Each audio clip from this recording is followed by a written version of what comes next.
ละไปทางนี้ก็ประมาณโอ้ดินไอ้เกิงหลายกลัวไปขนาดดินไอ้เกิง20,000ยังได้หลายกลัวแล้วบัดนี้ก็ตัวเบื้อบ้านไอ้เกิงเป็นพี่น้องกันแน่เนาะเอ้าจังว่ากันใหม่ไปขนาดโอเคพอให้พี่น้องกลับไปเบิ่งดินแล้วเมื่อกี้ก็ถือว่าได้น้อยเดียวเขาไล่25,000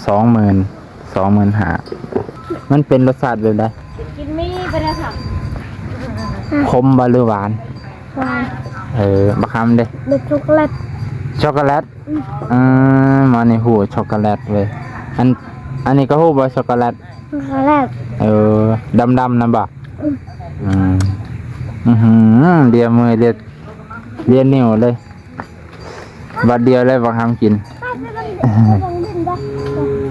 ไป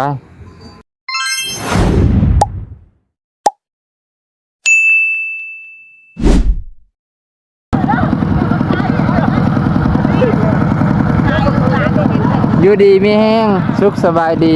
สบายดีเกี่ยวข้าวแล้วบ่อ๋อเด้อ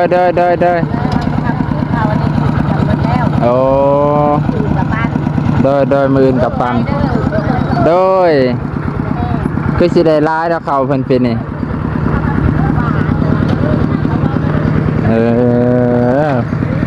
ไปพี่น้องเอ้าสุขสบายดี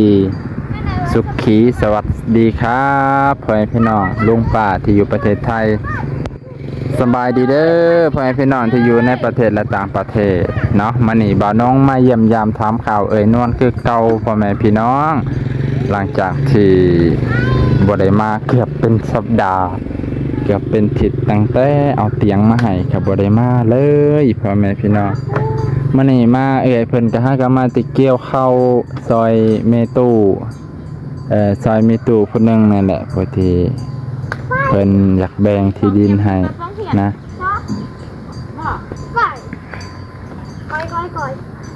เพิ่นก็เลยอันนั้น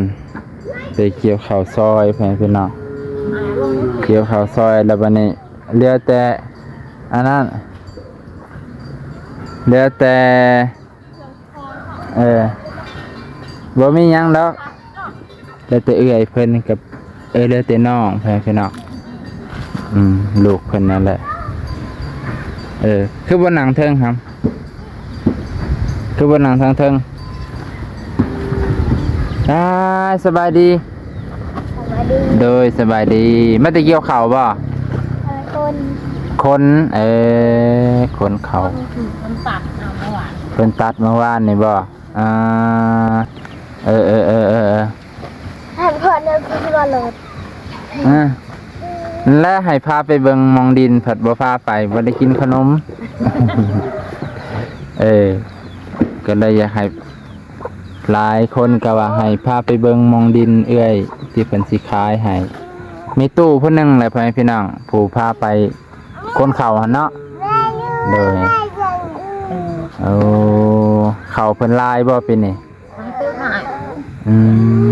คนแต่9:00เนาะป้าอย่าให้เด้อจะว่าเป็นไข่ไปจากตากแดด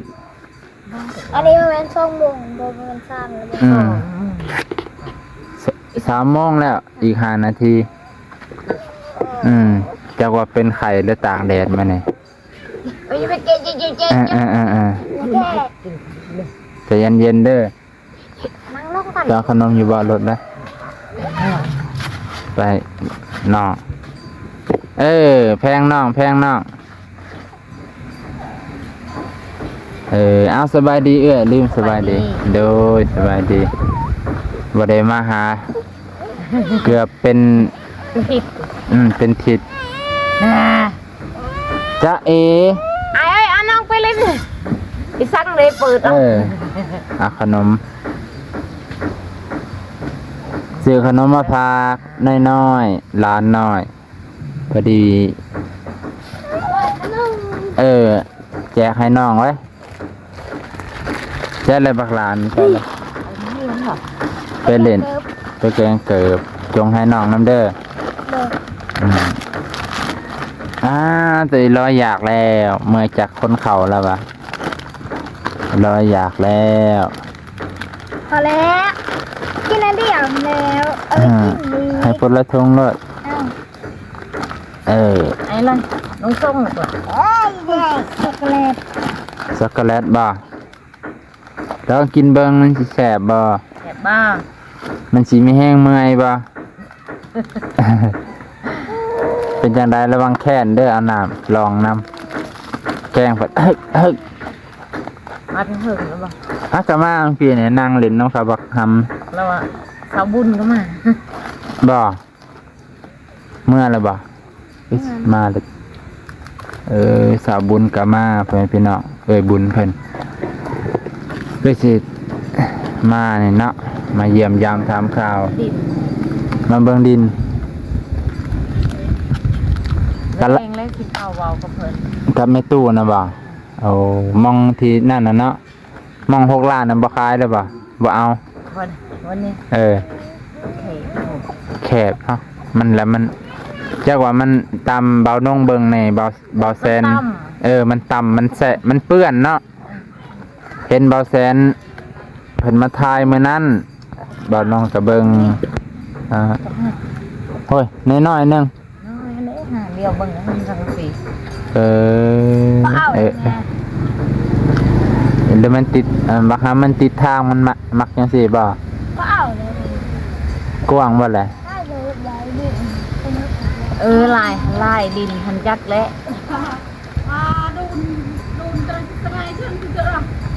เป็นอาทิตย์แล้วบ่ได้มาเป็นอาทิตย์แล้ว ลาย กินหยังก็กินแซ่บแท้ อันนั้นก็สาวแล้วหัน บ่ห่วยจะได้รู้จักกันไว้แล้วฉันเนาะ เอานี่เจ้าแกงให้น้องให้กินนะ ปันกันล่ะปันให้น้องให้มันกินมันเป็นหวัด เป็นหวัดเอาไปด้วยกินลูก เดี๋ยวจะหน่อยสิเขาไปเบิ่งพาไปเด้อว่าห้าม มีบอลว่ากับคอย5 ล้านในบ้านเขาว่าเขาเซ็นมาแล้วเขาว่า6 ล้าน โอ้เนาะบัดอ้ายเพิ่นมาเพิ่นได้ พาเราไปเบิ่งหน่อยเด้อ เอาเฮือนหลังนี้บ่เอา2หม่องเนาะ ต้องมอง 2หม่อง กับดินบอลหัง กับดินแม่ย่าเพิ่น ดินไม่ใหญ่ค่ะเด้อ ดินแม่ย่าเพิ่นหาตัวใดคักแต่ว่าเฮานี่ดินแม่ใหญ่แล้วมันคือว่ามันสะอาดสะอ้างมันกว้างแต่ก็สิบ่เห็นกันต้องแล่นเข้าไปในแหละ แต่มองนี่ก็คักอยู่มันติดทางไปเนาะเพราะมันติดช่วงนี้แหละช่วงต้นกล้วย มันติดทางแน่มองรถไทยแลนด์เพิ่นก็บ่ขายเนาะ ดินอันนี้เป็นผมแต่ เอา กับดินในนี้เผยว่าสิเอากับลุงก่อนในนี้ เอา อันนี้ไก่เฮือนหลาน มันกกไห้ อ๋อทางนี้เนาะ บอนเอาไห้ ต้นไห้ใส่ต้นไห้ ต้นไห้ใหญ่ๆค่ะ เอาต้นไห้บ่น่ะเอาได้ไปพี่น้องต้นไห้ต้นไส้อะเนาะเดือนละ แถวเขียนนั่นข้างนี้บ่เอาลองว่าเบิ่ง เดินถึงกัน นั่นเด้เขตทางนั้นเนาะตัวเป็นเดินนั่นเด้ เดี๋ยวเอากับเพิ่นประมาณ4 ล้าน 4 ล้านขอน้ำเพิ่น4 ล้าน5 ล้านก็ยังไข่เด้ถือว่ายังบ่หลายแต่ว่าสิได้ปลุกมองให้เพิ่นนอน ก่อยเทศว่าต้นนี้มันเสียงหอยเบิด ผู้น้อยบ่ได้กินเลยยังเป็นหวัดอยู่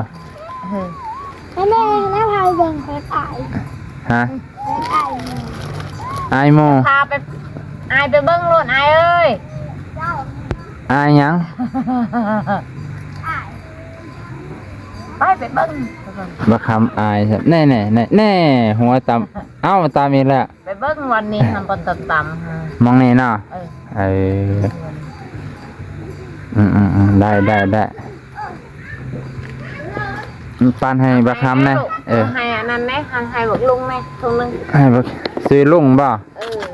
แน่ให้ดีๆล่ะ ให้น้องแม่ ลุง ลุง มาติดแกงยางบ่ ไปเบิ่งไอ้ หมดเลยน่าเขาพาไปเบิ่งไป แล้วเมื่อกี้ให้ผ้าไฟเพิ่นบ่ไฟ ยันไปติง อย่าเข้าตีไผสิตี พี่สร้างไปกอเลี้ยงไว้แซ่บบ่อร่อย ไปพาไปเบิ่งไป เบิ่งสัมพันธ์กันแซ่บบ่คันแซ่บซื่อๆเดี๋ยวนี้มาให้แซ่บบ่ครับมันเป็นรสชาติแบบใด กินมีไปเลยค่ะ ขมบ่หรือหวาน วาย บักคำเด้ เด็กช็อกโกแลต ช็อกโกแลตมาในหูช็อกโกแลตเว้ยอันนี้ก็หูบ่ช็อกโกแลต ช็อกโกแลต ดำๆนะบ่เดียวมือเดียวนิ้วเลยบัดเดียวเลยบักคำกิน ไปเบิ่งดินได้ ไปพาไปเบิ่งแน่ ไป ไปพี่น้องก็สิได้ ไปเจ้าเอามาเลย บักคำอยู่นี่ก็ได้ไปพี่น้องก็สิได้อำลาพระจากเพียงเท่านี้ก่อนเดี๋ยวสิพาไปให้เพิ่นพาไปเบิ่งดินหั้นนะพี่น้องดินที่เพิ่นว่าจะขายให้นวลนั่นแหละแต่ก็บ่ฮู้ราคาดอกแต่ว่าก็น่าจะฮู้พอคร่าวๆอยู่เพิ่นว่าแพงหรือถูกก็ค่อยว่ากันเด้อพี่น้องโฮมๆกันก็คือสิได้อยู่ดอกเนาะคือว่าก็บ่ได้แพงปานใดดอกพอดี จะสิไปดินดูนี่บ่ไปดินนี่ ลองเบิ่งก่อนไปพี่น้องก็ให้ความสนใจหลายว่าสิถามเอื้อยเพิ่นแน่เนาะว่ามันสิได้กว้างซำใดไปเบิ่งว่าสิปิดคลิปแล้วบ่ปิดแล้วพี่น้องไปเบิ่งนํกันเลยพี่น้องก็ตอนหัวค่ำหัวแรงก็บรรยากาศก็ยังฮ้อนคือเก่า3 โมงพอดีนะเดี๋ยวสิพาไปเบิ่งก็ห่างจากนาดินทางพุ่นก็มองเก่าพุ่นก็ประมาณ100 เมตรฮอดบ่ฮอดดอกมันแซ่บบ่ได้บ่เอา ปันน้องให้กินเด้อปันให้น้องกินแน่ เอาไปพี่คง บีเครื่องให้น้อง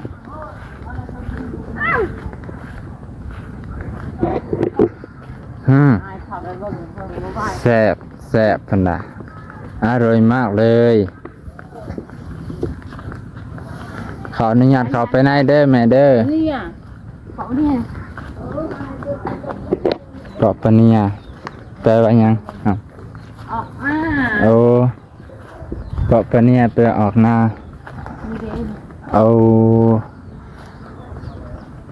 นี่ไม่เป็นนะ จากลักขัวนี่ไปพี่น่ะลักขัวนี่ไปหาตะพุ่น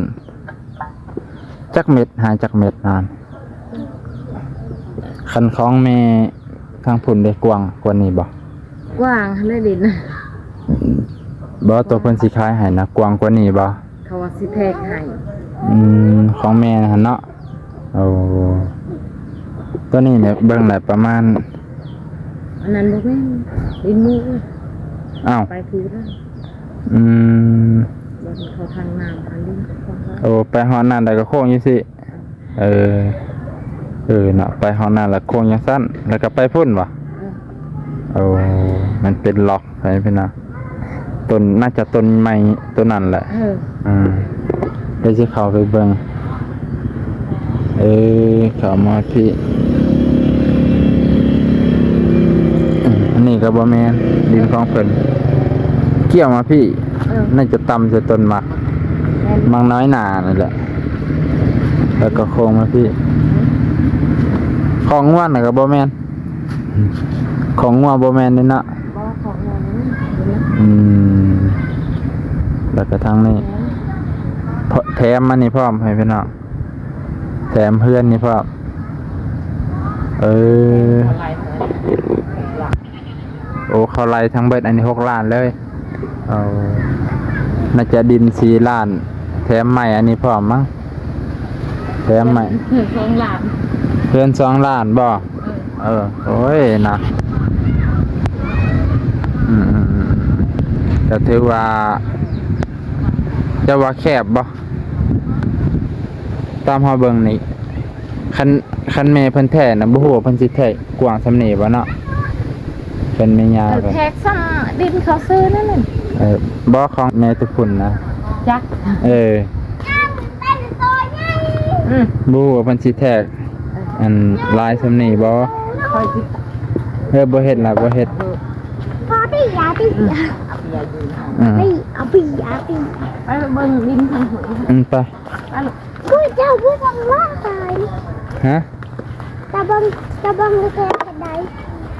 ไปเสียให้เพิ่นซื้อให้ คล้าย ฮะให้พ่อแม่พี่น้องนั่นแหละหาเพิ่นอยากซื้อให้บักคำได้หั่น ๆซึ่งใครโปงพักมากเลยเราก็แบบ โอเคพ่อแม่พี่น้องหมองนี้ก็สิเป็นหมองที่ดินของแม่ผู้หนึงเนาะซึ่งก็เป็นย่าของเพิ่นนั่นแหละเป็นญาติๆกัน เดินนะ เฮ็ดหยังอยู่เนาะแม่เนาะนั่งอยู่เนาะโอ้เพื่อนลังงามแต่ของเพิ่นกัน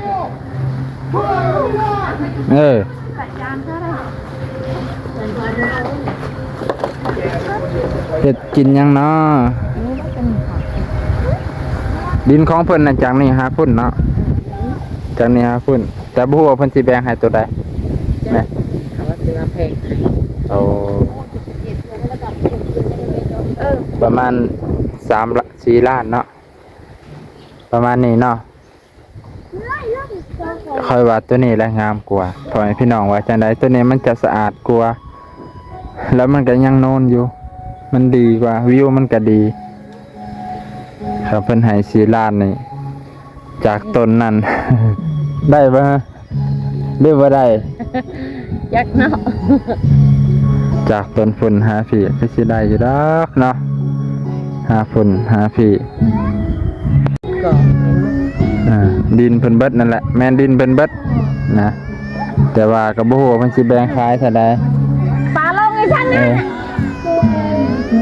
เดี๋ยวว่าเด้ตัวนี้อาจจะดีกว่าเพิ่นพี่น้อง มันอยู่จ้ามันก็ซ้ำแม่ ตัวนี้สิดีกว่าเพิ่นพี่น้อง แม่ เพราะว่ามันกว้างแล้วมันก็ จับ อืม ที ผลฮอดผลเลยเพิ่นพี่น้องก็พอให้พี่น้องก็แต่ตัวนี้นะยังบ่ฮู้ราคาเนาะแต่ขอซื้อน้ำเพิ่นนั้นได้ ก็ซื้อลงกับลูกสาวลง ต้องลงกับลูกสาวก่อนแล้ว เขาไปลงมาเลยลง ไปซะนี่คือเอื้อยเพิ่นก็มาบอกโอ้ยมาบอกราคาดิน อันนี้วางลงเรื่องเลยวางนี่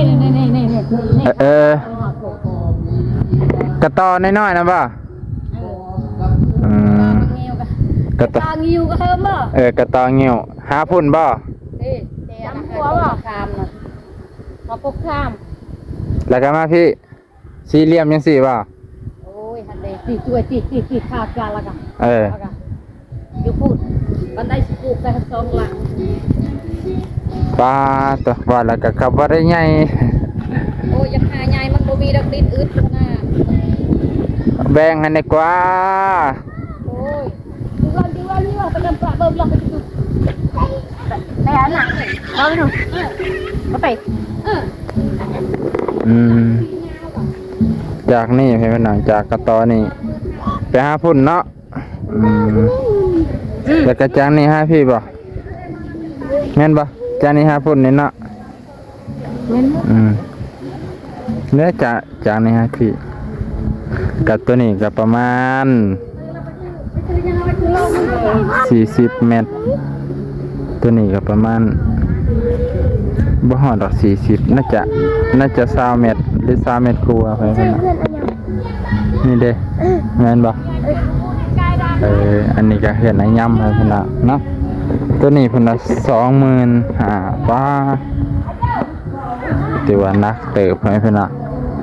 นะนักเติบ25,000น้อยเดียวเด้ประมาณจากนี่หาหัวพุ่นก็ประมาณ20 เมตรหรือ30ประมาณนี้หรือ20นี่แหละพี่ทางนี้ก็ประมาณโอ้ดินไอ้เกิงหลายกลัวไหมพี่น่ะดินไอ้เกิง20,000ยังได้หลายกลัวแล้วบัดนี้ก็ตัวเบื้องบานไอ้เกิงเป็นพี่น้องกันแน่เนาะเอ้าจังว่ากันไหมพี่น่ะโอเคพอให้พี่น้องกลับไปเบิ่งดินแล้วเมื่อกี้ก็ถือว่าได้น้อยเดียวเขาไล่25,000คันใดซ้ำเพื่อนเอื่อยนี่คักอยู่25,000เนาะแต่เมื่อกี้น้อยลิจะกลับเป็นพี่น้องกันเพิ่นก็ยังไล่แพงเดี๋ยวค่อยว่ากันใหม่ทีนึงไปพี่น้องค่อยมาหาเอื่อยเพิ่นนะก่อนอื่นก็สิมาอำลาพาจากพ่อแม่พี่น้องเมื่อกี้นี่20,000นี่เนาะเพิ่นน่ะป้าเกือบ10 กว่าล้านเลยครับมื้อนึงนี่ก็6 ล้านน่ะ6 ล้านกว่า20,000ก็เกือบ10 ล้านจ๊ะเอถือว่าได้เงินเดียวเนาะ20,000เสียจังได้เนาะดินแพงเพิ่นก็ว่าดินแพงดินแพงอีหลีไปพี่น้องลองหาตัวมันถึกเบิ้งจักะลองหาไอ้น้องพอได้มันจักหา6 ล้านยังว่าใครทำมันได้หลายๆคันตัวนั้นน่ะบ่คักแล้วมีแต่อันนั้นมันเป็นมันค่อยคอลองคอเพิ่นอยากแล้วค่อยโทรหาอ้ายเพิ่นคันสิว่าทั้งนอกนี่ก็มีโอกาสมันกิสิแบบสะดวกสบายยามเพิ่นมาซอยนะคันอยู่แถวเขตนอกคันเขตในเนี่ยหารถเพิ่นเขายากไปพี่น้องบ่าวนงกะสิได้อำลาพาจากเพียงเท่านี้ก่อนขอบใจขอบพระคุณหลายๆใจเด้อมาให้โดยขอบใจเป็นนี่น้องบ๊ายบายก่อนนะบ๊ายบายก่อนบายเบิ่งเมื่อยอายเบิ่งบ๊ายบายชื่อให้มีเด้อกินมีเด้อร้านน้อยอยากกินมาม่าหมูสับบ๊ายบายเนาะบ๊ายบายโย่บ๊ายบายเลยตาจึ้งเลยบ๊ายบายบ๊ายบาย